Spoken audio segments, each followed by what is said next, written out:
আসসালামু আলাইকুম রহমতুল্লাহি ওবারাকাতু। ওয়াসসালামু ওয়াসসালাতু আলা আশরাফিল আম্বিয়ান ওয়া নাবিয়ানা মুহাম্মদ ওয়া তাবিন ওয়া আজমাইন। রব্বি ইশরাহ লি সাদরি ওয়া ইয়াসসির লি আমরি ওয়াহলুল উকদাতাম মিন লিসানি ইয়াফকাহু কওলি। রব্বি জিদনি ইলমা, রব্বানা জিদনা ইলমা, রব্বানা জিদনা ইলমা। আলহামদুলিল্লাহ, আমরা 30তম পারার যে তাফসিরে আলোচনা শুরু করেছি, সেখানে আজকে আমরা তৃতীয় সূরাটি অর্থাৎ সূরা আবাসা অধ্যয়ন করবো ইনশাল্লাহ। এটা আল কোরআনের 80 বা 80 নাম্বার সূরা। এইটা সূরাটা শুরু করার আগে আমরা এটা একটু প্রেক্ষাপটটা আমরা জেনে নেই। আমরা জানি যে এটা যে একজন সাহাবী একজন সাহাবী রাসূল সাল্লাল্লাহু আলাইহি সাল্লামের কাছে এসেছিলেন এবং তার নাম ছিল আব্দুল্লাহ ইবনে উম্মে মাকতুম রাদিয়াল্লাহু আনহু। তিনি একজন অন্ধ সাহাবী ছিলেন। তো তিনি একদিন রাসূল সাল্লাল্লাহু আলাইহি সাল্লামের সামনে উপস্থিত হলেন এবং তিনি এর এর বহু পূর্বেই তিনি ইসলাম গ্রহণ করেছিলেন, মানে তিনি মুসলিম ছিলেন। তবে তিনি প্রায়ই রাসূল সাল্লাল্লাহু আলাইহি ওয়াসাল্লামের কাছে আসতেন এবং ইসলাম সম্পর্কে অনেক কিছু জিজ্ঞাসা করতেন। তো সেদিনও তিনি এসে খুব সাধারণভাবেই জিজ্ঞাসা করলেন রাসূল সাল্লাল্লাহু আলাইহি ওয়াসাল্লামের কাছে যে আমাকে ইসলামের কিছু ইসলাম সম্পর্কে কিছু বলেন যেটা আমাকে উপকৃত করবে। হ্যাঁ, তো এখানে তিনি কোনো স্পেসিফিক কোশ্চেন জিজ্ঞেস করেন নাই সেই সময়ে, কিন্তু তিনি রাসূল সাল্লাল্লাহু আলাইহি সাল্লামের কাছ থেকে কিছু নসিহত নিতে চাচ্ছিলেন যে আমাকে কিছু বলেন যেটা আমাকে উপকৃত করবে, কিছু উপদেশ বলেন। তো তিনি এটা আসসালামু কয়েকবার। আলাইকুম আপু। ওয়ালাইকুম আসসালাম রহমতুল্লাহ। জি, তো আমরা যেটা আপু, বলছিলাম। স্ক্রিনটা একটু ওই দিনের মতো বড় করাই। হ্যাঁ, বড় করা আছে, জি, আচ্ছা বড় করা আছে। একটু আচ্ছা আপু, জি। বাম দিকে নিলে দেখতে পাবেন, জি। আচ্ছা। তো আমরা যেটা বলছিলাম যে তিনি যখন জিজ্ঞাসা করছিলেন, আহ, ইবনে মাকতুম ইবনে উম্মে মাকতুম যখন প্রশ্ন করছিলেন রাসূল সাল্লাল্লাহু আলাইহি সাল্লামকে, তখন তিনি একটু লাউড ভয়েসে প্রশ্ন করেছিলেন। স্বাভাবিকভাবেই, যেহেতু তিনি কাউকে দেখতে পাচ্ছেন না, কারো উপস্থিতি উনি বুঝতে পারছেন না, তো তিনি এই প্রশ্নটা করছেন। তো সেই সময়ে রাসূল সাল্লাল্লাহু আলাইহি সাল্লামের আহ, মানে সামনে আরো কিছু ব্যক্তিবর্গ উপস্থিত ছিল এবং তারা ছিল ওই সময় কুরাইশদের কিছু নেতা। কুরাইশদের এমন কিছু নেতা যারা সহজে রাসূল সাল্লাল্লাহু আলাইহি সাল্লামের সাথে কথা বলতে আসতো না বা তাদেরকে সহজে পাওয়া যেত না দাওয়াত দেওয়ার জন্য। তো ওই সময়টাতে রাসূল সাল্লাল্লাহু আলাইহি সাল্লাম যখন তাদেরকে কিছু দাওয়াতের কথা বলছেন বা তিনি চাচ্ছেন যে তাদের মধ্যে কেউ কেউ ইসলামের পথে আসুক, সেই সময়ই আম, এই সাহাবী ইবনে মাকতুম রাদিয়াল্লাহু আনহু তিনি যে প্রশ্ন করছিলেন। তো এখন এই কনটেক্সটটা এরকম যে আহ, আল্লাহ সুবহানাহু ওয়া তাআলা এখানে রাসূল সাল্লাল্লাহু আলাইহি সাল্লামকে কারেকশন দিচ্ছেন। রাসূল সাল্লাল্লাহু আলাইহি সাল্লাম আমরা জানি চরিত্রের সর্বোত্তম।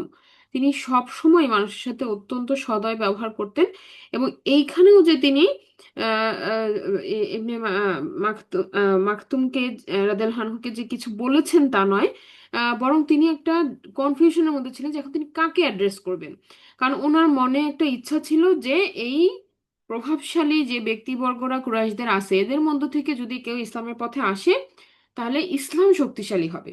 এখানে রাসূল সাল্লাল্লাহু আলাইহি সাল্লামের চাওয়াটাকে যদি আমরা দেখি, যে তিনি ইসলামের পক্ষেই তিনি চাচ্ছিলেন যে কোনো একজন, স্পেশালি ওখানে যিনি উপস্থিত ছিলেন খালিদ, তিনি চাচ্ছিলেন যে তিনি ইসলামের ইসলামকে একসেপ্ট করুক। হ্যাঁ, এটা এটা রাসূল সাল্লাল্লাহু আলাইহি সাল্লামের একটা মনের ইচ্ছা ছিল। কিন্তু এট দ্য সেম টাইম তিনি যখন দুই পাশ থেকে প্রশ্ন মানে এক কথা বলার মধ্যেই যখন উম্মে মাকতুম আসলেন, তখন এরা মানে একটু সরে গেল, এই ব্যক্তিবর্গগুলা সরে গেল এবং তারা এমন একটা আচরণে প্রকাশ করলো যে এরা আপনার কম্পেনিয়ন, তাহলে আর আমরা কিভাবে আপনার সাথে কথা বলবো। মানে যেহেতু তারা অন্যদেরকে তুচ্ছ তাচ্ছিল্য করে, সেই কারণে যারা দরিদ্র অথবা যাদের এই যে শারীরিকভাবে কোনো অসুবিধা, তাদের থেকে ওরা গা বাঁচায় চলে, সোজা কথা। তো যখন তারা দেখলো যে এই সাহাবী রাসূল সাল্লাল্লাহু আলাইহি ওয়াসাল্লামের কাছে আসতেছেন, প্রশ্ন করতেছেন, তখন তারা দূরে সরে গেল এবং মানে তারা এই রাসূল সাল্লাল্লাহু আলাইহি ওয়াসাল্লামের সাথে কথোপকথনটা তখন কাট হয়ে গেল। তো এই ক্ষেত্রে যে জিনিসটা, যে আমরা জানি যে যখন রাসূল সাল্লাল্লাহু আলাইহি ওয়াসাল্লামের উপরে কোনো আয়াত নাজিল হয়, তখন তো তিনি এটা কি করেন, তিনি এটা রিসাইট করেন, তিনি এটা বলেন, সামনে উপস্থিত যারা থাকবে তারা সেটা শুনবে। তো তখন কি হলো, তো তখন আল্লাহ সুবহানাহু ওয়া তাআলা যখন কারেকশনটা দিচ্ছেন, তখন কিন্তু রাসূল সাল্লাল্লাহু আলাইহি ওয়াসাল্লাম এটাকে আউট লাউড পড়তেছেন সবার সামনে। তখন সবাই যারা উপস্থিত তারা কিন্তু এই আয়াতটা শুনতেছেন। তো ঘটনাটা যেটা আমরা যেটা বলছিলাম যে এখানে আমরা আমরা যখন আয়াতগুলা দেখব যে কি কারেকশন আল্লাহ সুবহানাহু ওয়া তাআলা দিচ্ছেন। একটা হচ্ছে রাসূল সাল্লাল্লাহু আলাইহি ওয়াসাল্লাম অ্যাড্রেসিংটা কোনো কোনো কিন্তু তিনি কথা এখানে হয়নি, শুধু তার মুখের অবয়বে তার কপালের মধ্যে কিছু ভ্রু কুঞ্চিত হয়েছিল। তো এইটাকে আল্লাহ সুবহানাহু ওয়া তাআলা কারেকশন দিচ্ছেন। তো এখন আমরা আমরা যেটা বুঝি যে তিনি কিন্তু কোনো কথা বলেন নাই, বাক্য বলেন নাই, এমনকি তার এক্সপ্রেশনও এই সাহাবী কিন্তু দেখেন নাই, কারণ তিনি দেখতে পাইতেন না। তাহলে কেন আল্লাহ সুবহানাহু ওয়া তাআলা এখানে কারেকশনটা দিচ্ছেন? হ্যাঁ, কিন্তু মনে কষ্ট পাওয়ার কোনো এখানে ব্যাপার নাই, কারণ তিনি এখনো জানেন না যে কি ঘটতেছে সামনে। তাহলে আমরা যদি চিন্তা করি যে কেন তাহলে আল্লাহ সুবহানাহু ওয়া তাআলা তার প্রিয় নবী রাসূল সাল্লাল্লাহু আলাইহি সাল্লামকে কারেকশনটা দিচ্ছেন। তো এখানে এক মুফাসসিরিনগণ এভাবে বলছেন যে ওই ঘটনাটা অনেকেই সাক্ষী ছিলেন আশেপাশে। হ্যাঁ, একে তো হচ্ছে কুরাইশদের লিডাররাও ছিল, দ্বিতীয়ত হচ্ছে দূর থেকে সাহাবীরাও দেখতেছেন যে এখানে কথোপকথন হচ্ছে। এর মধ্যে ইবনে মাকতুম সামনে আগায় প্রশ্ন করতেছেন। তো যখন তারা রাসূল সাল্লাল্লাহু আলাইহি ওয়াসাল্লামের চেহারাটা দূর থেকে দেখছেন, তখন তাদের এটা মনে হইতে পারে যে রাসূল সাল্লাল্লাহু আলাইহি ওয়াসাল্লাম এই যে অন্ধ সাহাবী উম্মে মাকতুম রাদিয়াল্লাহু আনহুকে উপেক্ষা করে কুরাইশদের সেই সম্পদশালী যেই প্রভাবশালী যেই ব্যক্তিবর্গরা ছিল বা নেতাবর্গরা ছিল, তাদেরকে রাসূলুল্লাহ অধিক অ্যাটেনশন দিচ্ছেন, এটা তাদের মনে হইতে পারে। আল্লাহ সুবহানাহু ওয়া তাআলা কোনো সুযোগ রাখলেন না, কোনো কথার কোনো সুযোগ রাখলেন না। তিনি তার রাসূল সাল্লাল্লাহু আলাইহি সাল্লামকে ওখানেই কারেকশন করে দিলেন। এখন এখানে আমরা যদি আরেকটা জিনিস দেখি, আমরা আমরা আয়াতগুলো পড়ি, ওয়ার্ড বাই ওয়ার্ড অর্থগুলো পড়ি, তারপর আমরা আবার ব্যাক করবো ইনশাআল্লাহ। আউযু বিল্লাহি মিনাশ শাইতানির রাজিম। বিসমিল্লাহির রহমানির রহিম। আবাসা ওয়া তাওয়াল্লা, তিনি ভ্রু কুঞ্চিত করলেন এবং মুখ ফিরিয়ে নিলেন, বা তার থেকে অনাগ্রহ দেখালেন। আবাসা ওয়া তাওয়াল্লা, আমরা এখানে অলরেডি জানলাম যে কার কথা বলা হচ্ছে, সেই অন্ধ সাহাবী উম্মে মাকতুমের কথা বলা হচ্ছে। এবং কে মুখ ফিরিয়ে নিলেন? রাসূল সাল্লাল্লাহু আলাইহি সাল্লামের কথা বলা হচ্ছে। আং জা আহুল আমা, কখন? যখন তার কাছে এসেছে একজন অন্ধ, আমা। আচ্ছা, এরপর বলা হচ্ছে ওয়ামা ইউদরিকা লাআল্লাহু ইয়াযাক্কা, কি আপনাকে জানাবে? রাসূল সাল্লাল্লাহু আলাইহি সাল্লামকে আল্লাহ সুবহানাহু ওয়া তাআলা অ্যাড্রেস করে বলছেন কি আপনাকে জানাবে? লাআল্লাহু ইয়াযাক্কা, যে হয়তো তিনি পরিশুদ্ধ হইতো। তাহলে এখন আমরা আবার শুরু থেকে দেখি। শুরু থেকে আমরা যখন দেখতেছি যে প্রথম যে অ্যাড্রেসিংটা আল্লাহ সুবহানাহু ওয়া তাআলা কোনো একজন ব্যক্তিকে বললেন, আমরা কিন্তু যখন কেউ ঘটনার প্রেক্ষাপটটা জানবে না, তারা কিন্তু সাধারণভাবে এটা বললেন যে যে সে ভ্রুকুঞ্চিত করলো। এখানে কিন্তু সরাসরি আল্লাহ সুবহানাহু ওয়া তাআলা রাসূল সাল্লাল্লাহু আলাইহি সাল্লামকে বলেন নাই আবাসা, বা আপনি ভ্রুকুঞ্চিত করলেন, হ্যাঁ, এরকম কিছু বলেন নাই, শুধু বলছেন থার্ড পার্সনে বলছেন, হ্যাঁ, ভেতরে আছে হুয়া। তো এইটা এভাবে যে একটা সফট ওয়েতে কারেকশন করতেছেন, দেখেন আল্লাহ সুবহানাহু ওয়া তাআলা এখানে ডিরেক্ট অ্যাড্রেসিং নেই, আপনি করেছেন এভাবে বলেননি। এভাবে বলেননি আল্লাহ সুবহানাহু ওয়া তাআলা রাসূল সাল্লাল্লাহু আলাইহি সাল্লামের সম্মানে, তার শানে আল্লাহ সুবহানাহু ওয়া তাআলা কিন্তু তাকে কারেকশনটা দিচ্ছেন অত্যন্ত সফট ভাবে, নম্র ভাবে। এখানে সরাসরি অ্যাড্রেসিং করা হয় নাই। তো এখান থেকে আমাদের শিক্ষা কি? এখান থেকে আমাদের শিক্ষা হচ্ছে আমরা যখন অন্য কাউকে যদি কোনো কারণে কোনো কারেকশন দিতে হয়, তাহলে তাকে সফট টোনে একইভাবে সুন্দরভাবে তাকে আমরা বলবো। হ্যাঁ, তো এখান থেকে আমাদের শিক্ষাটা হচ্ছে এটা, যে আল্লাহ সুবহানাহু ওয়া তাআলা তার প্রিয় নবীকে এভাবেই সংশোধন দিচ্ছেন। আবাসা ওয়া তাওয়াল্লা। তারপরে আল্লাহ সুবহানাহু ওয়া তাআলা আস্তে আস্তে কারণগুলো বলতেছেন, ব্রেক ডাউন করতেছেন। যে যে ঘটনা আমরা জানলাম যে আংজা আহুল আমা, যখন আসলেন একজন অন্ধ ব্যক্তি। এখন অন্তরের ভেতরে কি আছে সেটা তো আমরা জানি না, কিন্তু আল্লাহ সুবহানাহু ওয়া তাআলা জানেন। আল্লাহ সুবহানাহু ওয়া তাআলা বলতেছেন যে হয়তো এই ব্যক্তি সে পরিশুদ্ধ হইতো, ইয়া জাক্কা, সে পরিশুদ্ধ হইতো, সে যে তার অন্তরের যে একটা তৃষ্ণা জানার জন্য, এই জানাটার কারণে হয়তো সে কি হইতো, সে পিউরিফাই হতো, মানে উপদেশটাকে সে গ্রহণ করতো এবং সেটা কাজে লাগাইতো। তো এখানে বলা হচ্ছে আউ ইয়াযাক্কারু ফাতানফাআহু যিকরা, যে তিনি হয়তো উপদেশ গ্রহণ করতো এবং তাকে এই উপদেশটা উপকারে দিত।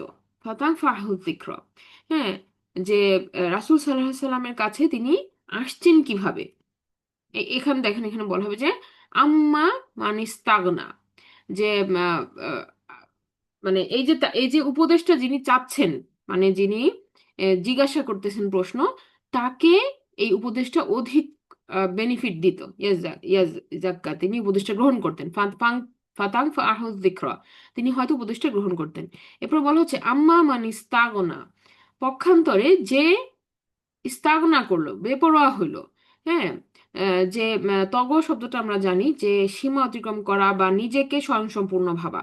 তো এখানে ইস্তাগনা বলতে একটা উদাসীনতা দেখাইলো, একটা ড্যাম কেয়ার ভাব দেখাইলো। এটা কারা দেখাচ্ছে? এটা হচ্ছে সেই ব্যক্তিবর্গরা দেখাচ্ছে যারা আম, কুরাইশদের লিডারদের মধ্যে যারা ছিল, নেতাদের মধ্যে যারা ছিল। মানে আসলে তারা মানে এমন একটা আচরণ করছিল যে যে এই রাসূল সাল্লাল্লাহু আলাইহি সাল্লাম ডেসপারেট একটা একটা দাওয়াত দিতে, তাই না? তো এখানে দাওয়াতটাকে বোঝানোর জন্য আমরা বলতেছি এরকম যে যখন মনে করেন একজন কাস্টমারকে, একজন সেলার যখন একটা প্রোডাক্ট সেল করতে চায়, তখন ওই কাস্টমার কিন্তু বুঝে যে সেলারের একটা ডেসপারেটনেস আছে। সহজভাবে বললে, মনে করেন আপনার কাছে কেউ একটা কিছু বিক্রি করতে চাচ্ছে, তখন কিন্তু তার একটা প্রচেষ্টা, যেটা আপনি সেন্স করতে পারেন যে আমাকে খুব জোরাজোরি করতেছে বিক্রি করার জন্য, এরকম একটা, আপনি পাত্তাই দিচ্ছেন না, দাম কমাইতে হবে কমাইতে হবে, এরকম একটা আপনি আচরণ করতেছেন। হ্যাঁ, এখন এইখানে আহ, এই এই যে কুরাইশদের নেতারা, তারা এরকম একটা আচরণ করতেছে রাসূল সাল্লাল্লাহু আলাইহি ওয়াসাল্লামের সাথে, মানে মানে কি কি কি বলতে চাও, বা এ ধরনের মানে কথাবার্তায় একটা তাচ্ছিল্য ভাব, এই জিনিসটা তারা করতেছে রাসূল সাল্লাল্লাহু আলাইহি ওয়াসাল্লামের সাথে। তো এখানে আল্লাহ সুবহানাহু ওয়া তাআলা সেইটাকে মানে কারেকশন দিচ্ছেন যে ফা আনতা লাহু তাসাদ্দা, যে এমন ব্যক্তিদেরকে আপনি কি করতেছেন, অ্যাড্রেস করতেছেন, মনোযোগ দিচ্ছেন তাদের দিকে। হ্যাঁ, যারা আচরণটা যাদের মানে রাসূল সাল্লাল্লাহু আলাইহি ওয়াসাল্লামের সাথে সম্মানজনক নয়, বা এটা তারা যেই দাওয়াত যেই মানে গুরুত্বপূর্ণ, বা আমরা বলতে পারি যে অত্যন্ত সম্মানজনক যে কোরআন, সেই কোরআনের বাণী যে আল্লাহ রাসূল তাদেরকে পৌঁছে দিচ্ছে, তারা এটাকে অবহেলা করতেছে। তো সেখানে আল্লাহ তাআলা বলতেছেন যে ফাআনতা লাহু তাসাদ্দা, অথচ এই মানুষগুলাকে আপনি ওই ওই সাহাবীর তুলনায় অধিক মনোযোগ দিচ্ছেন। ফাআনতা লাহু তাসাদ্দা। আবারও তার কথা স্মরণ করা দিলেন যে ওয়ামা আলাইকা আল্লাহ ইয়াজ্জাক্কা, যে কিন্তু আপনার উপরে এই দায়িত্ব না যে সে পরিশুদ্ধ হচ্ছে কিনা, মানে আল্লাহ ইয়াজ্জাক্কা, যে তাদেরকে সংশোধন করা, তাদেরকে ইসলামের পথে নিয়ে আসা, এবং তাদেরকে তাদের ভুল থেকে সংশোধিত করা, এটা আপনার দায়িত্ব নয়। আল্লাহ সুবহানাহু ওয়া তাআলা রাসূল সাল্লাল্লাহু আলাইহি সাল্লামকে এই কথা স্মরণ করায় দিচ্ছে যে আমরা এই এই যে এই জায়গাটাতে যে জিনিসটা স্মরণ রাখতে হবে সেটা হচ্ছে কি, যে আমাদের ক্ষেত্রেও কিন্তু আমরা অনেক সময় যখন কাউকে দাওয়াত দিতে চাই বা কাউকে আমরা আল্লাহর পথে আনতে চাই, আমরা অনেক সময় ডেসপারেট হয়ে যাই যে সে যদি আসে বা সে যদি আমার কথাটা শুনে। কিন্তু এখানে আমাদের বুঝতে হবে যে অন্তরের যে পরিবর্তনের যে চাবি, সেটা আল্লাহ সুবহানাহু ওয়া তাআলার হাতে। আমরা দাওয়াত দিব, কারণ আমরা তো ভেতরে জানি না যে কার অন্তরের ভেতরে কি আছে, আমরা সকলের কাছে দাওয়াতটা পৌঁছায় দিব, যেটা আল্লাহ সুবহানাহু ওয়া তাআলা তার রাসূলকে আদেশ করছেন। কিন্তু কে আসলে ফিরে আসবে, কে এই পবিত্রতাকে গ্রহণ করবে, এটা আমাদের হাতে নয়, এটা রাসূল সাল্লাল্লাহু আলাইহি ওয়াসাল্লামের হাতেও নয়। এটা আল্লাহ সুবহানাহু ওয়া তাআলার হাতে একমাত্র এখতিয়ার, যে আসলে কে হেদায়েত পাবে, এটা আল্লাহ সুবহানাহু ওয়া তাআলাই একমাত্র ভালো জানেন। কিন্তু ভেতরে, তার অন্তরের ভিতরে কি চলতেছে, এটা যেহেতু আমরা জানি না, আমরা সবার কাছেই পৌঁছায় দিব। যেমন আমরা দেখছি যে আল্লাহ সুবহানাহু ওয়া তাআলা মুসা আলাইহিস সালামকে দিয়ে ফেরাউনের কাছে দাওয়াত পৌঁছাইছেন। ফেরাউনের অন্তরের অবস্থা তো আল্লাহ সুবহানাহু ওয়া তাআলা অধিক ভালো জানেন। হ্যাঁ, কিন্তু তারপরেও যেন সে কিয়ামতের দিন না বলতে পারে যে আমার কাছে তো কোনো দাওয়াত আসেনি, আমি তো জানতাম না। আল্লাহ সুবহানাহু ওয়া তাআলা তার রাসূলকে দিয়ে কিন্তু ফেরাউনের কাছেও কি দাওয়াত পৌঁছাইছেন। তো একইভাবে এই কাজটা করে যাওয়া আমাদের প্রত্যেকের দায়িত্ব, যেভাবে আল্লাহ রাসূল সাল্লাল্লাহু আলাইহি ওয়াসাল্লামকে আদেশ করেছেন সেটা আমাদেরও করব। কিন্তু আমরা যে তাকে তাকে আনানোর জন্য যে আমি ডেসপারেট হয়ে যাব, বা আমি এমন কিছু কথা বলবো, এমন কিছু তাকে বলবো ইসলাম সম্পর্কে, যেটা সে ইসলামে প্রবেশ করার পরে দেখবে যে সেই কথাগুলো আসলে সত্য নয়, এই পর্যায়ে আমরা যাব না কখনো। হ্যাঁ, আমরা সত্যটাকেই উপস্থাপন করব। সে যদি হেদায়েত প্রাপ্ত হবার থাকে, আল্লাহ তাকে যদি দেবার থাকে, তাহলে সে অবশ্যই কি এই পথে চলে আসবে। এটা হচ্ছে ঘটনাটা। তো এখানে আল্লাহ সুবহানাহু ওয়া তাআলা সেই কথাটাই বলতেছেন যে ওয়ামা আলাইকা আল্লাহ ইয়াজ্জাক্কা, আপনি তো পারবেন না তাদেরকে কি করতে, ফিরায় আনতে বা পরিশুদ্ধ করতে, এবং সেই দায়িত্বটা আপনার উপর নয়। এরপর আল্লাহ সুবহানাহু ওয়া তাআলা বলছেন, ওয়া আম্মা মান জাআকা ইয়াসআ, অথচ যে আসলো আপনার কাছে দৌড়ায়ে, বা আম্মা মান যা আকা ইয়াসা, বা আম্মা মানে অতঃপর, অন্য পক্ষে মাং যে যা আকা আপনার কাছে আসলো ইয়াসা দৌড়াইতে দৌড়াইতে। তো এখানে একটা দেখেন যে এই সাহাবীকে আল্লাহ সুবহানাহু ওয়া তাআলা প্রথমে অ্যাড্রেস করেছেন অন্ধ বলে। তো এখানে আমাদের কাছে মনে হইতে পারে যে সূরা হুজুরাতে আল্লাহ সুবহানাহু ওয়া তাআলা বলছেন যে কারো শর্ট কামিজ নিয়ে কাউকে না ডাকতে। আল্লাহ সুবহানাহু ওয়া তাআলা সূরা হুজুরাতে এই কথা বলেছেন যে কারো শর্ট কামিজ নিয়ে কাউকে না ডাকতে। যেমন মানুষের গায়ের রং নিয়ে, অথবা তার ওদের উচ্চতা নিয়ে, অথবা তাদের মাথায় চুল আছে না নাই, এগুলা নিয়ে কখনো কাউকে শর্ট কামিজ নিয়ে অ্যাড্রেস করা যাবে না। হ্যাঁ, আমরা যেরকম গালি দেওয়া বা তাকে উপহাস করে ডাকা, এগুলো করা যাবে না। সূরা হুজুরাত আল্লাহ তাআলা বলেছেন। কিন্তু এখানে আমরা যখন অ্যাড্রেসিংটা দেখি, তখন আমাদের কাছে এই প্রশ্নটা আসতে পারে যে তাহলে আল্লাহ সুবহানাহু ওয়া তাআলা যে কোরআনে এভাবে বললেন, এখানে হচ্ছে তিনি বর্ণনা, মানে কোনো একটা সাধারণ ভাবে বর্ণনা করার প্রয়োজনে এই কথাটা বলা যেতে পারে। আমরাও কোনো একটা ব্যক্তিকে বর্ণনা করার প্রয়োজনে আমরা এটা বলতে পারবো, তার তাকে তাকে বোঝানোর জন্য আমরা এটা বলতে পারবো, তবে এটা তাকে মনে কষ্ট দেওয়ার উদ্দেশ্য নয়। হ্যাঁ, তাকে মনে কষ্ট দেওয়ার উদ্দেশ্য নয়, বা তাকে নিয়ে উপহাস করা উদ্দেশ্য নয়। একইভাবে আল্লাহ সুবহানাহু ওয়া তাআলা আমাদেরকে এই যে তার একটা দৈহিক যে একটা শর্টকামিং, সেটার কথা বললেন যে তিনি অন্ধ ছিলেন, কিন্তু এটা বলার পরে তাকে এত সুন্দরভাবে উপস্থাপন করলেন যে তার তিনটা গুণ তিনি এত সুন্দরভাবে প্রশংসা করলেন যে এই সাহাবীর সম্মান পরবর্তী সময়ে সকলের উপরে কিন্তু ছিল। আল্লাহ রাসূল সাল্লাল্লাহু আলাইহি সাল্লাম তাকে অত্যন্ত সম্মান করতেন, এবং এই এই সূরার পর থেকে বাকি সাহাবীরাও বুঝেছিলেন যে তার মর্যাদা আল্লাহ সুবহানাহু ওয়া তাআলার কাছে অনেক বেশি, কাজে তিনি একটা অনন্য সম্মানের মর্যাদায় কিন্তু তিনি ছিলেন। হ্যাঁ, তার তার হায়াতকালে তাকে সকলেই অত্যন্ত সম্মান করত। তো তার একটা কারণ আল্লাহ সুবহানাহু ওয়া তাআলা বলে দিচ্ছেন যে আমরা একটা জানলাম যে তিনি, তার ভেতরে ছিল ভয়, এবং তিনি উপদেশ হয়তো গ্রহণ করতো, তার মানে তার মনটা সফট ছিল। হ্যাঁ, তিনি একটা জানতে চাইতেছেন ইসলাম সম্পর্কে, এটা সত্যিকার অর্থে সিনসিয়ার হার্টে তিনি জানতে চাচ্ছেন। এবং এরপর আমরা দেখলাম যে তার একটা ডেসপারেটনেস ছিল, মানে তার একটা দৌড়ায় আসার একটা চাহিদা, যে রাসূল সাল্লাল্লাহু আলাইহি ওয়াসাল্লামের কাছে সে ছুটে আসতেছে, যে আমাকে একটা বলেন, হ্যাঁ উপদেশ। এই যে তার আসার যে গতি, এর মধ্যে আমরা তার একটা মনের যে একটা আকাঙ্ক্ষা, জ্ঞান জানার জন্য বা একটা কিছু জানার জন্য, এই যে তার একটা সুন্দর কোয়ালিটি আমরা এটা দেখতে পাচ্ছি। তাহলে এখানে আল্লাহ সুবহানাহু ওয়া তাআলা তার প্রশংসা করতেছেন যে আম্মা মান জাআকা ইয়াসা, যে এইভাবে ছুটে আসছে সে একটা উপদেশ নেওয়ার জন্য। ওয়াহুয়া ইয়াখশা, এবং তার অন্তরের ভিতরে ছিল আল্লাহর ভয়। তার অন্তরের ভেতরের খবর তো আমরা জানি না, কিন্তু আল্লাহ সুবহানাহু ওয়া তাআলা এই সাহাবীর প্রশংসা করতেছেন যে তার ভেতরে ছিল আল্লাহর জন্য ভয়। ওয়াহুয়া ইয়াখশা। এরপরে বলা হচ্ছে যে ফা আনতা আনহু তালাহা, অথচ আপনি মানে রাসূল সাল্লাল্লাহু আলাইহি ওয়াসাল্লামকে এবার ডিরেক্ট অ্যাড্রেস করে আল্লাহ সুবহানাহু ওয়া তাআলা বলতেছেন যে ফা আনতা আনহু, তার থেকে আপনি কি করেছেন, অনীহা প্রকাশ করেছেন। তালাহা, তালাহা মানে আপনি প্রকাশ করেছেন অনীহা। কারণ কারণটা আমরা তো বললাম শুরুর দিকেই যে রাসূল সাল্লাল্লাহু আলাইহি ওয়াসাল্লামের উদ্দেশ্য কারো মনে কষ্ট দেওয়া ছিল না, বরং তিনি চাচ্ছিলেন যে ওই শক্তিশালীদের মধ্যে কেউ একজন ইসলামে আসলে ইসলাম শক্তিশালী হবে। এখানে রাসূল সাল্লাল্লাহু আলাইহি ওয়াসাল্লামের কোনো পার্সোনাল কোনো বেনিফিট বা কিছুই এখানে ছিল না, বা এখানে তিনি কোনো ব্যবসার কোনো কাজও করতেছেন না যে তার কোনো উপকার হবে। হ্যাঁ, তো বরং তিনি ইসলামের পথেই, ইসলামের জন্যই কল্যাণ চেয়েই এই মানে তিনি ওদেরকে দাওয়াত দিচ্ছিলেন। তো এখানে আল্লাহ সুবহানাহু ওয়া তাআলা বললেন যে কাকে প্রায়োরিটি দিতে হবে, এটা আল্লাহ সুবহানাহু ওয়া তাআলা আমাদেরকে বুঝাই দিচ্ছেন যে আনতা আনহু তালাহা, এই ব্যক্তিকে যে আসলে চায় তাকে ওভারলুক করা যাবে না। হ্যাঁ, তাকে অবহেলা করা যাবে না।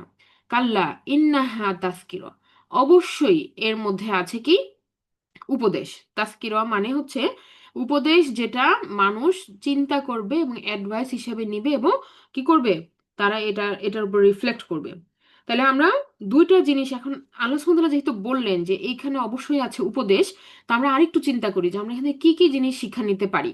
যেহেতু আল্লাহ বলতেছেন যে অবশ্যই অবশ্যই এটার মধ্যে কি আছে, ও তাসকিরও আছে, মানুষ যেন এখান থেকে চিন্তা করে, এখান থেকে গাইডেন্স আছে।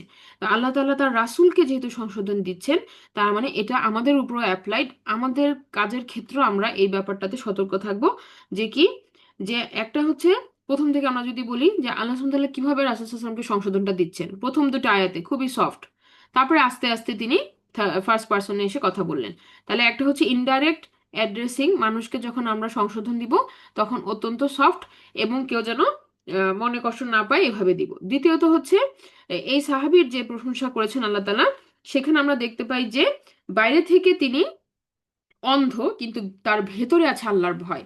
এটা একটা অনন্য গুণ। আল্লাহ তাআলা মানুষের হার্টটাকেই দেখেন, আল্লাহ তাআলা মানুষের অন্তরটাকেই দেখেন যে সেটা কতটুকু তাকওয়াশীল। তো এখানে আল্লাহ সুবহানাহু ওয়া তাআলা সেই ভয়টা দেখছেন এই সাহাবীর অন্তরে আল্লাহ সুবহানাহু ওয়া তাআলার জন্য। তো এইটাকে আল্লাহ সুবহানাহু ওয়া তাআলা প্রশংসা করতেছেন। তাহলে দেখেন একটা মানুষ বাইরে থেকে যেমনই হোক, তার ভেতরের অন্তরের কোয়ালিটি দিয়েই কিন্তু সে আল্লাহ সুবহানাহু ওয়া তাআলার কাছে সম্মানের বা মর্যাদার অধিকারী। একইভাবে অন্যদিকে আমরা যদি ওয়ালিদের কথা বলি, যে কিনা যে নেতাদের একজন ছিল, সে চোখ থাকার পরেও, বাইরে তার চোখ আছে কিন্তু তার আচরণের কারণে সে কি অন্ধ, কিন্তু সে অন্ধ, সে দেখতে পাচ্ছে না এই যে তার সামনে যে আল্লাহর কোরআনের এত গুরুত্বপূর্ণ আয়াত উপস্থাপিত হচ্ছে বা তাকে যে যে দাওয়াতটা দেওয়া হচ্ছে এটা যে কতটা গুরুত্বপূর্ণ, এইগুলা সে দেখার জন্য কেপাবল না। তা চোখ থাকতেও সে অন্ধ, চোখ থাকতেও কি সে অন্ধ। আরেকটা ব্যাপার হচ্ছে সার্টেইনের সাথে আনসার্টেইন আমরা যদি কম্পেয়ার করি, যে একজন মুসলিম, এটা মানুষ তো এভাবে ভাবতে পারে যে আচ্ছা উনি তো ইসলাম গ্রহণ করেই ফেলেছে, উনি তো ইসলামের পথেই আছে, একটা প্রশ্ন না হয় তার আমি 5 মিনিট পরে জবাব দিই, হ্যাঁ, আর অন্যদিকে যে ইসলামের পথে নাই তাকে আমি যদি ইসলামে আনতে পারি তাহলে সেটা বেশি বেনিফিশিয়াল। মানুষের কাছে সাধারণ ক্যালকুলেশনে এটাই মনে হইতে পারে, কিন্তু আল্লাহ সুবহানাহু ওয়া তাআলা বলতেছেন যে না, একটা হচ্ছে সার্টেন আর একটা হচ্ছে আনসার্টেন। সার্টেন কি? সার্টেন হচ্ছে একজন সাহাবী যিনি মুসলিম, তিনি উপদেশ গ্রহণ করার জন্য সম্মুখ হয়ে বসে আছে, তাকে বলা মাত্র তিনি সেটা পালন করবেন। এটাই হচ্ছে অধিক মানে পটেনশিয়াল ব্যক্তি। আর যে আনসার্টেন, আসতেও পারে নাও আসতে পারে, তার গুরুত্ব কম, তার গুরুত্ব কম। যে অলরেডি মুসলিম, যে জানার চেষ্টায় আছে, যে মানার চেষ্টা করতেছে, তার গুরুত্ব অধিক। কেন? কারণ সে হচ্ছে পটেনশিয়াল ব্যক্তি, সে আমলে পরিণত করবে সে অ্যাডভাইসটাকে। আর আরেকজন যিনি আসতেও পারে নাও আসতে পারে, অবশ্যই তার কাছে দাওয়াত পৌঁছাইতে হবে, কিন্তু আহ দুইজনের মধ্যে একজনকে চুজ করতে হলে কাকে চুজ করতে হবে? আল্লাহ সুবহানাহু ওয়া তাআলা। এখান থেকে আমরা কি বুঝি? যে সেই সাহাবীকে বা সেই মুসলিম ব্যক্তিকে চুজ করতে হবে যে এই এই উপদেশটাকে গ্রহণ করে সেটা পালন করবে। আচ্ছা, এখন দেখেন দুইটা জায়গায় আল্লাহ সুবহানাহু ওয়া তাআলা কথা বলছেন। এক জায়গায় বলা হচ্ছে যে তাজকিরা, আরেক জায়গায় বলা হচ্ছে তাজাক্কা। এই যে একটা হচ্ছে তাজকিরা, যে তারা উপদেশ গ্রহণ করবে, আরেক জায়গায় বলা হচ্ছে কি যে তাজাক্কা। এটা হচ্ছে ইয়াজ্জাক্কা, ইয়াজ্জাক্কা বলা হচ্ছে মানে সে পরিশুদ্ধ হয়।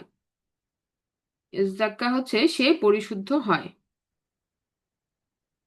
হ্যাঁ, তো এখানে আহ, তাজ ইয়াজ্জাক্কা মানে পরিশুদ্ধ হওয়া। আর এরপর আমরা যেটা বললাম তাজকিরা, তাজকিরা এবং তাজকিয়া, এই দুটোর মধ্যে একটা তফাৎ আছে। তফাৎটা কি?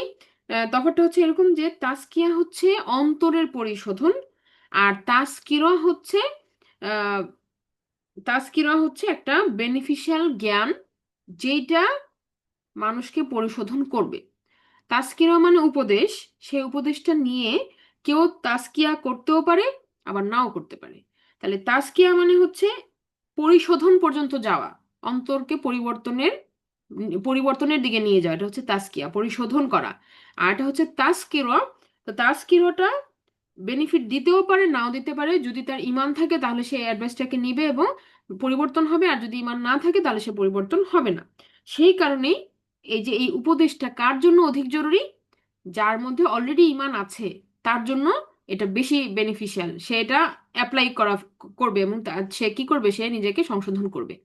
আর যার এখনো আমরা, যার ইমানের প্রকাশ পাচ্ছে না, সে ইমানের পথে আসতেও পারে নাও আসতে পারে, তার তার জন্য কিন্তু কি এটা মানে নলেজ, এটা নলেজ যদি সে কাজে লাগাইতে পারে তাহলে সে তাজকিয়া হবে, এটা হচ্ছে ঘটনা। আচ্ছা, এখন আমরা আসি, আল্লাহ সুবহানাহু ওয়া তাআলা বলতেছেন ফামাং শাআ আযাকারা, অতএব যে চায় সে কি করবে, সে স্মরণ করবে। যে জাকারা মানে এটাকে রিমাইন্ডার হিসেবে নিবে, এটাকে, এটার ব্যাপারে সে স্মরণশীল, স্মরণ করবে, নিজেকে রিমাইন্ড করবে। হ্যাঁ, জাকারা মানে সে এটাকে উপদেশ হিসাবে গ্রহণ করবে। একটা, আমরা বলি না যে পয়েন্ট নোটেড, আমি এটা নোট করতেছি, আমার আমার পয়েন্টটা মাথায় নিচ্ছি আমি। এটা হচ্ছে যে নেওয়া, যে যে যে চায় সে কি করবে, এটাকে গ্রহণ করবে। আর কেন এটা, কেন এটা আল্লাহ সুবহানাহু ওয়া তাআলা এভাবে বললেন, যে যে এই কথাটা এত গুরুত্বপূর্ণ যে আল্লাহ সুবহানাহু ওয়া তাআলা বলতেছেন যে যে এটার মর্ম বুঝে সেটা অ্যাকসেপ্ট করবে, আর যে এটার মর্ম বুঝে না তাকে, মানে এটা ডেসপারেটলি সেল করার কিছু নাই। আল্লাহ রাসূলকে আল্লাহ সুবহানাহু ওয়া তাআলা বলতেছেন যে ডেসপারেট হয়ে, যে একটা, যে তিনি যে মানুষের কাছে দাওয়াত পৌঁছাইতেছেন, একদম ডেসপারেট হয়ে যে তিনি চাচ্ছেন যে সে আসুক, তো এখানে তার হাতে এটা নাই। তো এটাই আল্লাহ সুবহানাহু ওয়া তাআলা বলতেছেন যে এটা যে চায় সে রিসিভ করবে। হ্যাঁ, কিন্তু আপনার কাজ হচ্ছে পৌঁছায় দেওয়া, এই কথাটাই এখানে আবার রিফ্লেক্ট হতেছে যে ফামাংশা আযাকারা, এটা যে চায় সে রিসিভ করবে, নোট করবে। হ্যাঁ, কারণ এটা বোঝার জন্য কি লাগবে, অন্তর্দৃষ্টি লাগবে। এটা বোঝার জন্য কি লাগবে, ইমানের নূর লাগবে, বা তার একটা মানে হেদায়েতের পথে আসার একটা আকাঙ্ক্ষা থাকতে হবে, এন্ড তাহলেই সে কি হবে, এটা একসেপ্ট করবে। এরপরে আল্লাহ সুবহানাহু ওয়া তাআলা বলেন যে এটার ভ্যালুটা কত। আল্লাহ সুবহানাহু ওয়া তাআলা যে এই যে কোরআনের দাওয়াত যে রাসূল সাল্লাল্লাহু আলাইহি ওয়াসাল্লাম তাদেরকে দিচ্ছেন, তো এটার ভ্যালুটা কত, এটা আল্লাহ সুবহানাহু ওয়া তাআলা এরপরে বলা শুরু করলেন, যে ফি সুহফিম মুকাররমা, এটা হচ্ছে আছে সম্মানিত সুহুফের মধ্যে। সুহুফ বলতে আমরা বুঝি যে রিটেন, রিটেন ডকুমেন্ট, যেগুলা লেখা থাকবে। তো এখানে আমরা বুঝি যে এখানে কোরআনের কথা বলা হচ্ছে। এই কোরআনটা হচ্ছে মোস্ট পাওয়ারফুল একটা রিমাইন্ডার, মোস্ট পাওয়ারফুল কি একটা রিমাইন্ডার, এবং মোস্ট পাওয়ারফুল একটা রিমাইন্ডার। এবং এটা যেটা বলা হচ্ছে যে মুকাররমা, মুকাররমা কথাটার অর্থ যদি দেখেন,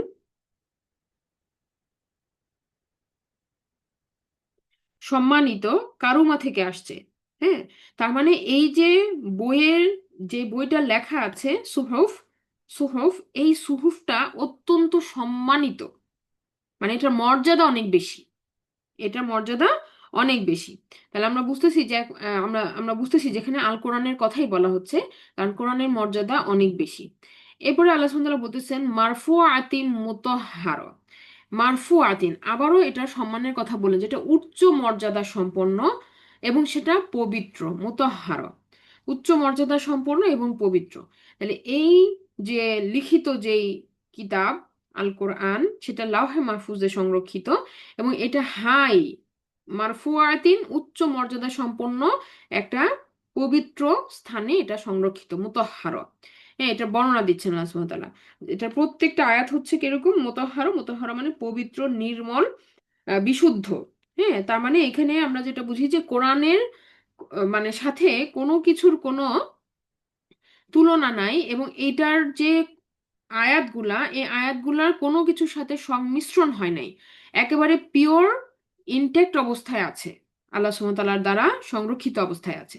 মারফুআতি মুতাহহার, এখানে কেউ কোনো অল্টারেশন করতে পারবে না, এটা কিয়ামত পর্যন্ত আল্লাহ সুবহানাহু ওয়া তাআলা সংরক্ষিত রাখছেন। বিআইদি সাফারো, এবং কিভাবে এটা সংরক্ষিত, এটা আল্লাহ সুবহানাহু ওয়া তাআলা বলতেছেন বিআইদি সাফারো।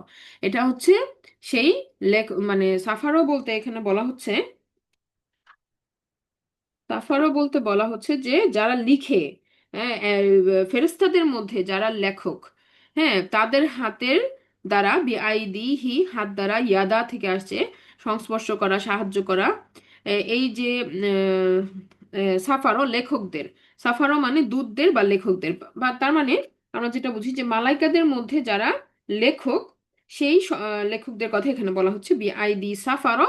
এবং এই লেখকদেরকে আল্লাহ সুবহানাহু ওয়া তাআলা আবারও দুইটা সিফাত দিয়ে সম্বোধন করলেন, যে কিরামিম বারারা, তারা হচ্ছেন অত্যন্ত সম্মানিত, এবং তারা হচ্ছেন নোবেল, রাইচাস।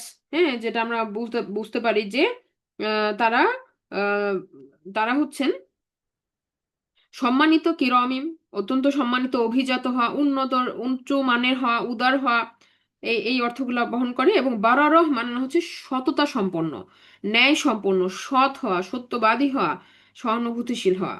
হ্যাঁ, ইত্যাদি হচ্ছে বারারার অর্থ। বারারা কথাটা আসলে বীর থেকে আসছে, যেটার অর্থ হচ্ছে গুড বা স্টেবল। সেখান থেকে বারারহ কথাটা হচ্ছে যিনি, যারা অত্যন্ত সৎ। এবং আমরা জানি যে মালাইকাদের তো আসলে কোনো গুনাহ নাই, তো এরপরেও আল্লাহ সুবহানাহু ওয়া তাআলা তাদেরকে এই অ্যাড্রেসিংটা বলার মাধ্যমে আমরা বুঝি যে এই কোরআনের যারা সম্মানিত লেখক, তারা তাদের মর্যাদা অন্যদের থেকে আলাদা, তাদের র্যাঙ্কটাই আলাদা, তারা সম্মানিত লেখক কিরামিন বারারা। এবং এই লেখকরা কারা, এটা যদি আপনি বলেন যে এটা আমরা জানি যে লাউহে মাহফুজে যখন কোরআন সংরক্ষিত আছে সেখান থেকে আহ, লিখিত অবস্থায় জিবরাইল আলাইহিস সালাম নিতেন, এবং সেটা জিবরাইল আলাইহিস সালাম ওহির মাধ্যমে নিয়ে আসতেন কার কাছে? রাসূল সাল্লাল্লাহু আলাইহি সাল্লামের কাছে। আচ্ছা, এরপরে বলা হচ্ছে এ, তাহলে সম্মানের কথাটা এখানে উদ্ধৃত হইলো যে এত গুরুত্বপূর্ণ, এত সম্মানের, এত মর্যাদাপূর্ণ আল্লাহর ওহী, আল্লাহর কিতাব, আল্লাহর কালাম, যেটা রাসূল সাল্লাল্লাহু আলাইহি সাল্লাম আল্লাহর প্রিয় বান্দা এবং নবী, তিনি প্রচার করতেছেন। আর সেইখানে মানুষের আচরণটা কিরকম ছিল, তাদের অন্তরের ভিতরের পরিবর্তনগুলা কার কিরকম ছিল, এটা আল্লাহ সুবহানাহু ওয়া তাআলা স্মরণ করাই দিয়ে বললেন যে কাজী মনোযোগ দিতে হবে এই সাহাবীদের দিকেই, যারা কিনা ইসলামের জন্য অত্যন্ত গুরুত্বপূর্ণ। ওই যারা সম্পদশালী, আমরা মনে করি না অনেক সময় যে তারা তাদের মাধ্যমে এম্পাওয়ার্ড হবে, যে এরকম একজন শক্তিশালী কেউ আসলে তো ইসলামের জন্য এটা আরো ভালো হবে। কিন্তু হৃদয়টা দেখতে হবে যে কার হৃদয়টা আল্লাহ তাআলা নরম করে দিয়েছেন, তার দ্বারাই কল্যাণ হবে। আর যারা যারা আহ, এই এত মর্যাদাপূর্ণ কিতাবকে প্রত্যাখ্যান করে, তাদের দ্বারা ইসলামের কখনোই কি কল্যাণ হবে না। তো এটা আল্লাহ তাআলা জানেন যে কার হৃদয়টা কিরকম আসলে। আচ্ছা, তারপরে আল্লাহ সুবহানাহু ওয়া তাআলা বলতেছেন যে একটা খুবই মানে মারাত্মক ভাবে অ্যাড্রেস করে বলতেছেন, কুতিলাল ইনসানু মা আকফারো। হ্যাঁ, ধ্বংস হোক মানুষ, তারা কতই না অমান্যকারী। তাহলে এইভাবে কিন্তু অ্যাড্রেসিংটা খুব রেয়ার আল কোরআনের মধ্যে। আমরা এই যে আল্লাহ সুবহানাহু ওয়া তাআলার এই ধমকটা বা এই ঝাড়িটা আমরা বুঝতে পারলে আমরা বুঝবো যে এটা ভয়ঙ্কর ভাবে বলা হয়েছে যে ধ্বংস হোক মানুষ, কুতিলাল ইনসান মা আকফারো, মানুষ কতই না অমান্যকারী। এখন অমান্যকারী মানে এই যে আল্লাহ সুবহানাহু ওয়া তাআলা যে গুরুত্বটা বললেন রাসূলের সম্মানের কথা, এবং সাহাবীদের সম্মানের কথা, এবং সেই সাথে এই মর্যাদাপূর্ণ কোরআনের কথা আল্লাহ সুবহানাহু ওয়া তাআলা আমাদের সামনে তুলে ধরলেন। এই নিয়ামতগুলো আমাদের সামনে আছে। হ্যাঁ, আমরা এই নিয়ামতগুলা আমরা আমরা দেখতে পাই, আমাদের চারিদিকে আছে। আমরা আল্লাহর কোরআনের থেকে দাওয়াত পাই, বিভিন্ন পরিজনদের মাধ্যমে আমরা এই দাওয়াতটা পাই। কিন্তু তারপরে যখন আমরা অমান্য করি, তখন আল্লাহ সুবহানাহু ওয়া তাআলার এই আয়াত কিন্তু আমাদের জন্য অ্যাপ্লিকেবল, যে ধ্বংস হোক মানুষ মা আকফারো, কতই না তারা অমান্যকারী। তো কেন এই আচরণটা, আমাদের এই আচরণটা এরকম কেন?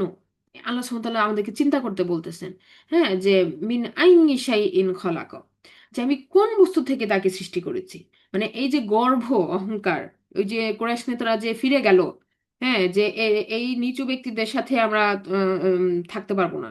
হ্যাঁ, বা এরা হচ্ছে আপনার সাহাবী। হ্যাঁ, এই যে মানে ফিজিক্যালি যারা শর্টকামিংস আছে তাদেরকে ওনারা তুচ্ছ-তাচ্ছিল্য করলো এবং সরে গেল। হ্যাঁ, তো এই যে তাদের এত অহংকার, আল্লাহ সুবহানাহু ওয়া তাআলা বলতেছেন মিন আইয়ি শাইইন খলাক, মিন আইয়ি কোন বস্তু হতে, শাইইন মানে কোন জিনিস থেকে, খলাক তিনি সৃষ্টি করেছেন তাকে। তাকে বলতে মানে যেই মানুষেরা এরকম আসলে প্রত্যাখ্যান করছে, সেই মানুষদেরকে বলা হচ্ছে যে কি থেকে তোমাকে সৃষ্টি করা হয়েছে, চিন্তা করতে বলা হইতেছে। হ্যাঁ, তো আমরা যখন চিন্তা করি তখন আল্লাহ সুবহানাহু ওয়া তাআলা আমাদেরকে বলতেছেন মিন নুতফাতিন খলাক, একটা শুক্র ফোঁটা থেকে তিনি তৈরি করেছেন তোমাকে। ফাকদ্দার, অতঃপর তোমার তাকদীর, যেটা আমরা বলি তাকদীর, লিখে দিয়েছেন, কদারও করে দিয়েছেন। কদারও মানে তিনি নিয়তি ঠিক করে দিয়েছেন যে কার রিজিক কতটুকু হবে, সে কতটুকু হায়াতকাল পাবে, সে তার জীবনকালে কি কি স্ট্যাটাস পাবে, হ্যাঁ, কি কি প্রমোশন পাবে, কিভাবে তার মৃত্যু হবে, এই সমস্ত কিছু নিয়তির মধ্যে আল্লাহ সুবহানাহু ওয়া তাআলা লিখে দিয়েছেন। তো প্রথমে আমাদেরকে একদম হিউমিলিয়েট করে বললেন যে এমন একটা শুক্রবিন্দু থেকে তৈরি করা হয়েছে যেই পানিটা মানুষ মানে গায়ে পড়লে কি এটা সাথে সাথে ধুয়ে ফেলতেছে, যে এটা অপবিত্র একটা, তাদের একটা মানে একটা ডিসগাস্ট ফিল হইতেছে নিজের, যে এটা ক্লিন করতে হবে সাথে সাথে। তাহলে এরকম একটা জায়গা থেকে, এরকম একটা শুক্রকণা থেকে আল্লাহ তাআলা একটা পরিপূর্ণ মানবকে তৈরি করে দিয়েছেন। হ্যাঁ, তিনি তৈরি করে নিয়ে আসছেন খলাক। এবং শুধু তাই না, এই মানুষটার রিজিক কিরকম হবে, সে কতদিন হায়াতকাল থাকবে, কোথায় তার জন্ম, তার কি কি, তার রিজিকে আরো থাকবে, সব কিছু আল্লাহ সুবহানাহু রিসেট করে দিচ্ছেন ফাকদ্দার।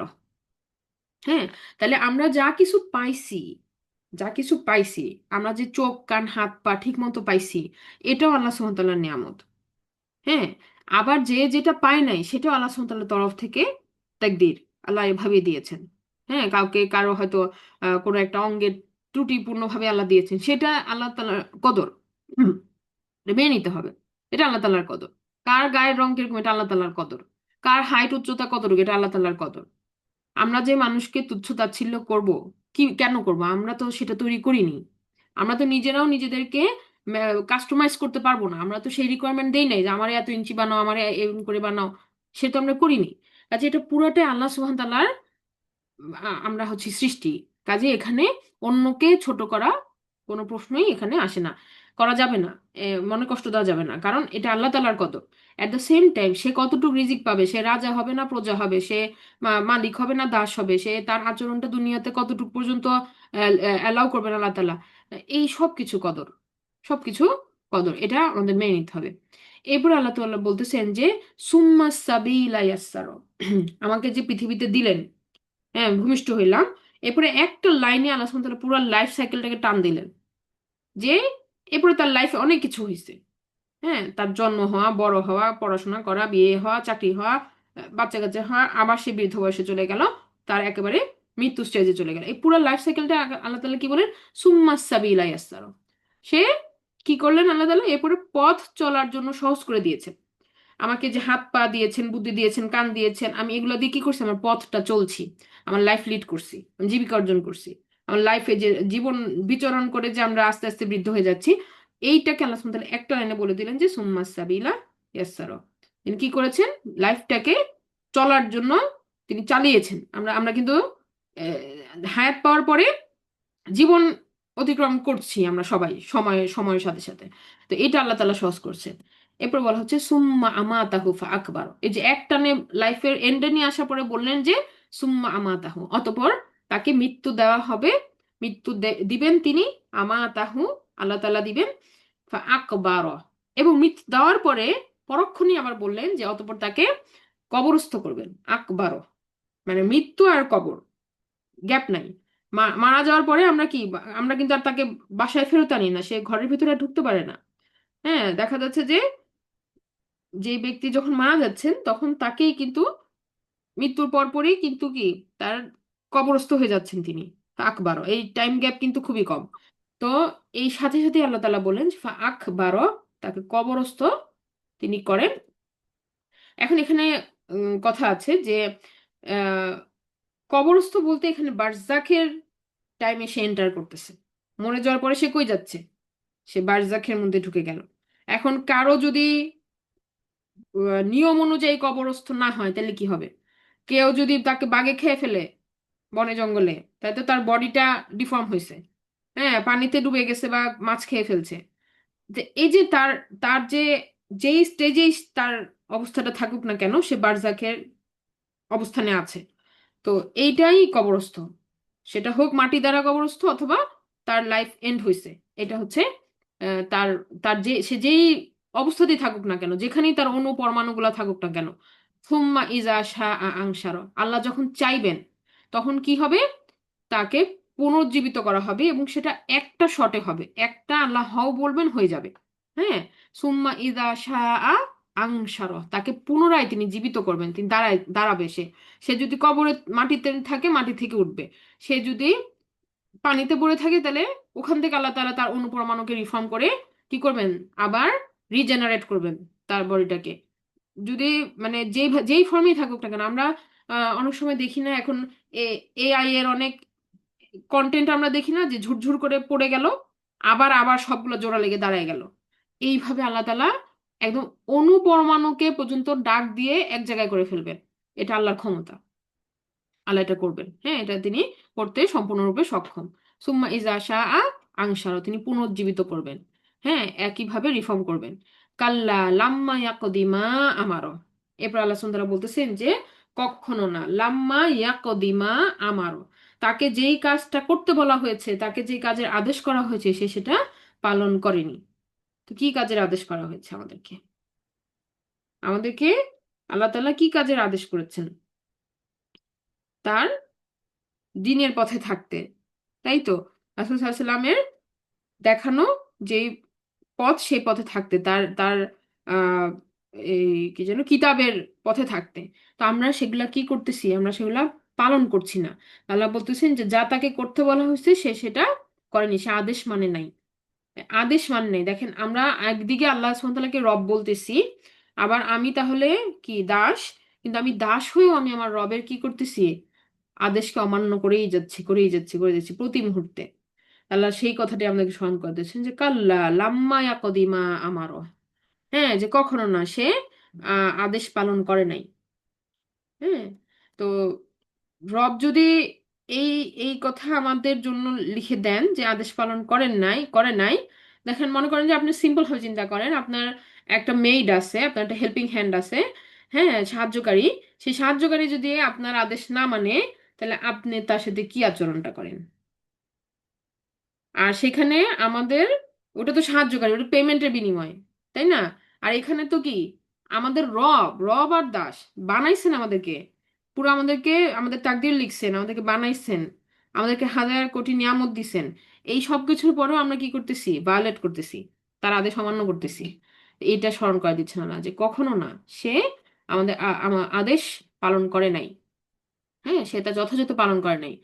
তারপর আল্লাহ তাআলা বলতেছেন যে কেন আমরা পালন করতেছি না। আল্লাহ আমাদেরকে আবার স্মরণ করায় দিচ্ছেন। একবার তো সৃষ্টির কথা স্মরণ করায় দিলেন, আমার সৃষ্টিকে স্মরণ করায় দিলেন। হ্যাঁ, সৃষ্টিকে স্মরণ করায় আমার একেবারে লাইফ সাইকেল দেখায় দিলেন যে এভাবে তুমি লাইফ লিড করলা, তুমি মরে গেলা, তুমি কবরস্থ হলে, তোমাকে আমি আবার উঠাবো। এরপর আল্লাহ বলতেছেন যে ফালিয়ানজুরিল ইনসানু ইলা তাআমি, সে তার খাবারের দিকে লক্ষ্য করে না কেন? আল্লাহ তাআলা বলতেছেন যে ফালিয়ানজুরিল ইনসানু, অতঃপর সে লক্ষ্য করুক, মানুষ কিসের দিকে? ইলা তাআমি, তার খাদ্যের দিকে সে তাকাক, খাবারের দিকে তাকাক। হ্যাঁ, এই যে আমরা খাবার খাই, খাবার খাওয়ার সময় কিন্তু আমরা চিন্তা করি না, আমরা কি পাইলাম ওটা, আমরা মেনু দেখে অসন্তোষ প্রকাশ করি। আমরা খাবার মজা হয়েছে কিনা আমরা কমেন্ট করি, আমরা খাবার নষ্ট করি, কিন্তু আমরা খাবারটা নিয়ে চিন্তা করি না।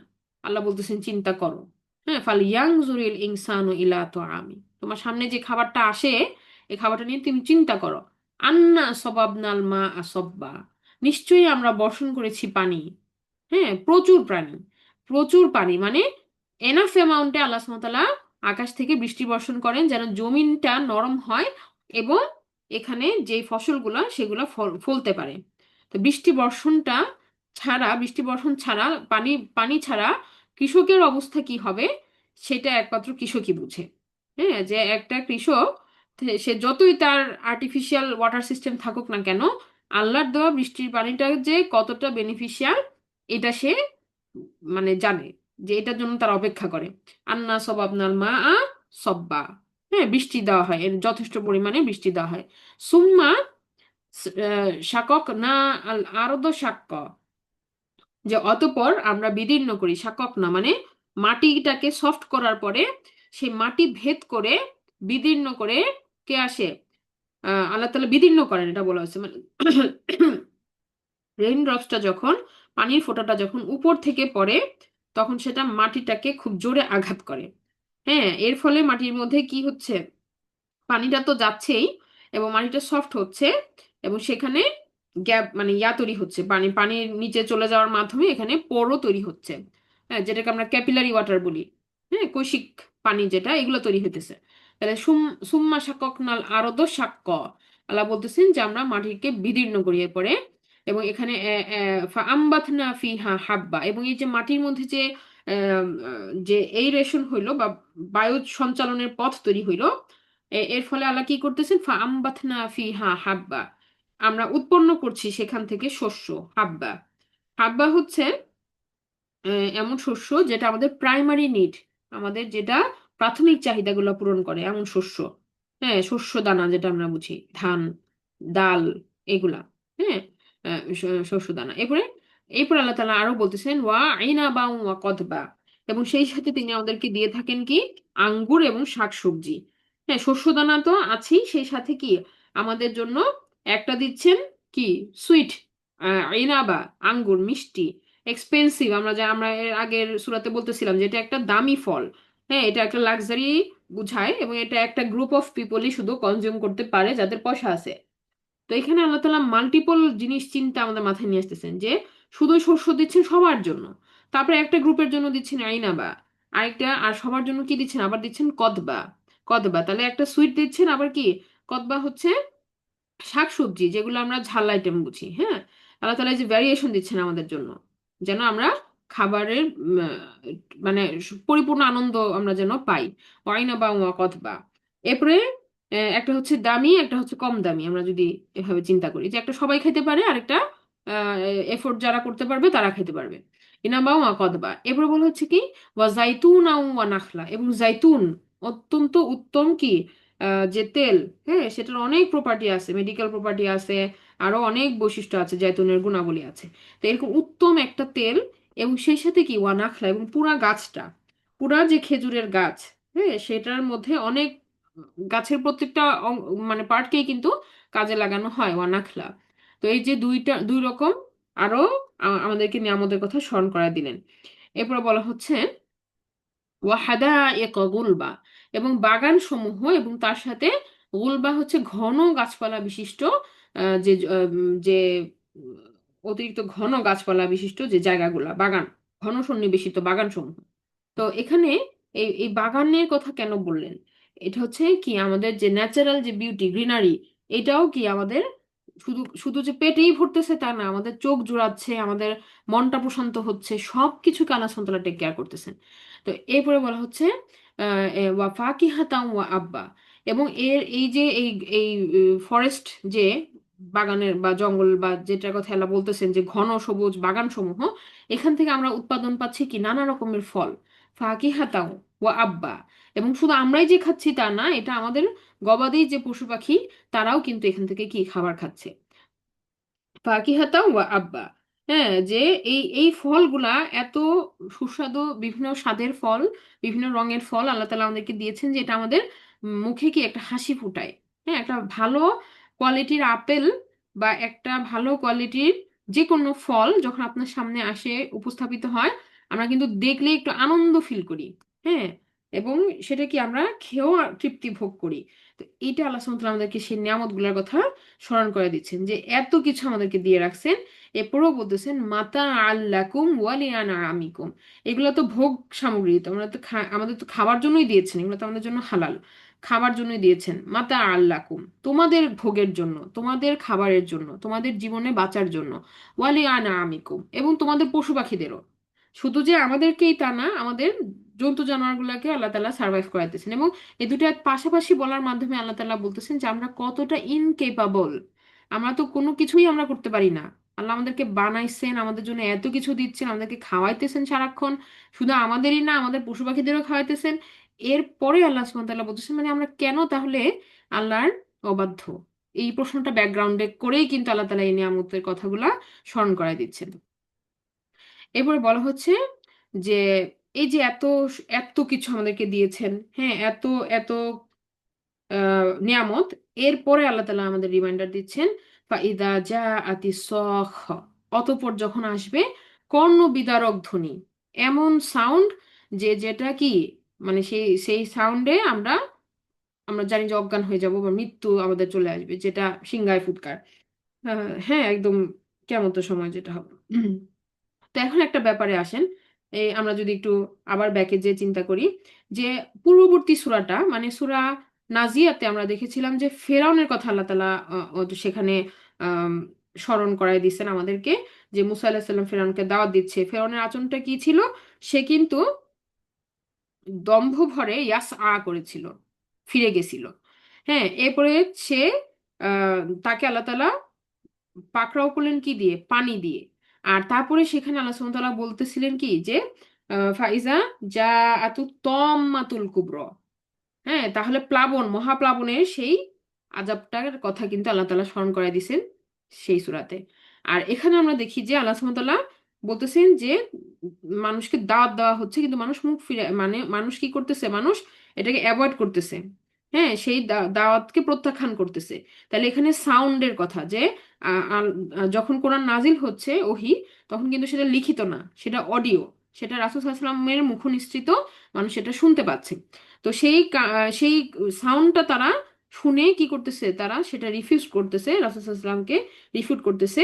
এরপর আমরা দেখলাম যে এখানেও এক ব্যক্তি দৌড়ায় আসার কথা আছে, সে আল্লাহর দিকে দৌড়ায় আসে, আর ফেরাউন আল্লাহ থেকে দূরে উম, উল্টা দিকে চলে যাচ্ছিল। দুই রকম উদাহরণ। আর যে সাহাবীর কথা বলা হচ্ছে, তিনি আল্লাহর সন্তুষ্টির জন্য তিনি দৌড়ায় আসতেছিলেন। হ্যাঁ, এইটা একটা। আরেকটা হচ্ছে যে যখন এখানে এই যে এই সাউন্ড প্রত্যাখ্যান করতেছে মানুষ, এই দাওয়াতটাকে, কিতাবকে প্রত্যাখ্যান করতেছে, তখন আল্লাহ তাআলা বললেন যে তোমাদের আযাবটাও আসবে একটা সাউন্ড দিয়ে। ফাইজা যা আতি সখ, একটা কর্ণ বিদারক ধ্বনি আসবে।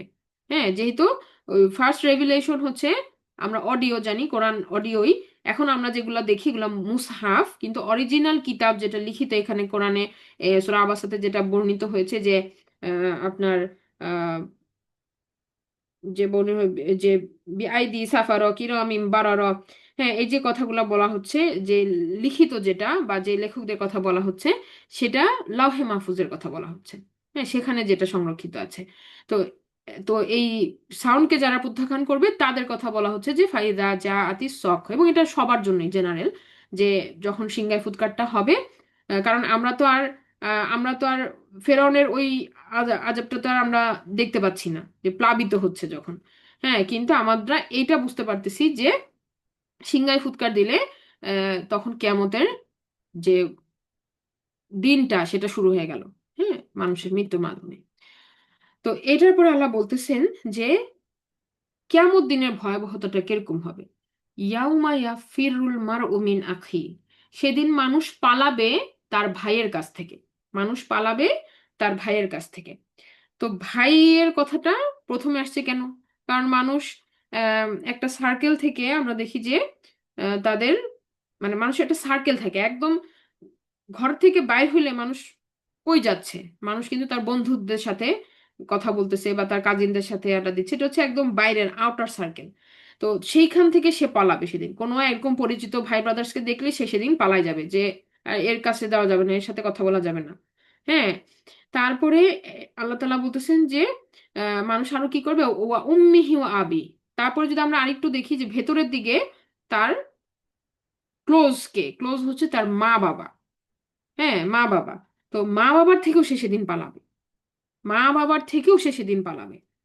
এরপরে যদি দেখি আরো ক্লোজ কে, একদম যে ফ্যামিলিতে যদি আমরা আসি, তাহলে ওয়া সাহিবাতিহি ওয়া বানি, সে তার ওয়াইফ, তার মিসেস এবং তার সন্তানদের থেকেও সে পালাবে সেদিন। তাহলে আমরা তিনটা বর্ডার দেখতে পেলাম। একটা হচ্ছে মানুষ মিশে কাদের সাথে, তার বন্ধু বান্ধবদের সাথে বা চাচা মামাতো ভাইদের সাথে বা যে কলিগদের সাথে, এই সমস্ত ভাই যারা আছে এদের থেকে প্রথমে পালাবে। তারপর আসলো তার ফ্যামিলির মধ্যে তার মা বাবা থেকে সে পালাবে। আর আরো যদি ব্রেকডাউন করি তাহলে কি, তাহলে তাহলে সে তার যে নৈকট্য, যে তার তার আপন যেটা ফ্যামিলি, একদম ইউনিট ফ্যামিলি, সেখান থেকেও সে সেদিন পালাবে। তার সন্তান সন্ততি এবং তার নিজের স্ত্রী থেকেও সে সেদিন পালাবে। হ্যাঁ, তো কেন এটা, এই পলায়ন কেন? হ্যাঁ, পলায়ন কেন, এটা আপনারা চিন্তা করেন। যে এই যে এত আপনজন, যার জন্য আমরা কি করতেছি, অনেক সময় অন্যায় কাজকেও করে ফেলতেছি, যে জামাই বলছে, বউ বলছে করতে হবে, নাইলে অশান্তি হবে ফ্যামিলিতে, সেই দিন মানুষ সেখান থেকেই পালাবে। তাহলে মানে আমরা আসলে কি করছি, আমরা কি বুঝে করতেছি কিনা, যেহেতু আমাদের আলটিমেট সেই দিন আমরা এই সম্পর্কটাই ছিন্ন, তাহলে আমরা প্রায়োরিটি দিচ্ছি কাকে, লাইফে প্রায়োরিটি দিচ্ছি কাকে? হ্যাঁ, এইগুলো চিন্তা করতে হবে। তা এরপরে আল্লাহ বলতেছেন যে সেদিন প্রত্যেকটা মানুষ চিন্তিত থাকবে, লিকুল্লি ইমরিইম মিনহুম ইয়াউমা ইজিন শানুন ইউগনি, একটা বিশেষ চিন্তা প্রত্যেককে সেদিন ব্যতিগ্রস্ত করে রাখবে। সেটা এক একজনের এক এক রকম হতে পারে। কেউ বলবে আমি তো এই গুনাহ করেছিলাম, কেউ মনে করবে আমি তো এখানে আমি টাকা নিয়েছিলাম, কেউ বলবে আমি তোকে এই কথা বলেছিলাম। এক একজনের এক একটা চিন্তা। যেমন আমরা জানি যে যখন মানুষ কিয়ামতের সময়কাল এত দীর্ঘ হবে যে মানুষ না পেরে তখন ছুটতে থাকবে নবীদের কাছে, যে আপনি যে সুপারিশ করেন, আপনি তো আল্লাহর প্রিয় নবী ছিলেন। তখন তারা প্রত্যেকেই তাদের একটা কথা বলবে, হ্যাঁ, যে না আমি তো এই কাজ করেছি, আমি যেতে পারবো না। হ্যাঁ, মানে প্রত্যেকেই একটা কিছু নিয়ে ব্যতিগ্রস্ত, চিন্তিত, যে এটা তো আমি করেছি, হ্যাঁ, এটা তো আমি এভাবে বলেছি, আমি তো আমার কাউমের বিরুদ্ধে আমি দোয়া করেছি। এরকম প্রত্যেক নবীরা একটা একটা করে তাদের কথা বলবেন। তো এরকম মানুষকেও প্রত্যেকে একটা একটা করে কি ব্যতিগ্রস্ত রাখবে সেদিন, চিন্তা করি। তো আমরা আজকে এই পর্যন্ত ইনশাল্লাহ আমাদের আলোচনাটা রাখি। আহ আমরা নেক্সট দিন আমরা এটুকু শেষ করে আমরা পরবর্তী সূরাতে চলে যাবো ইনশাল্লাহ। সুবহানাকা আল্লাহুম্মা ওয়া বিহামদিকা আশহাদু আল্লা ইলাহা ইল্লা আনতা আস্তাগফিরুকা ওয়া আতুবু ইলাইক। আসসালামু আলাইকুম ওয়া রাহমাতুল্লাহি ওয়া বারাকাতুহু।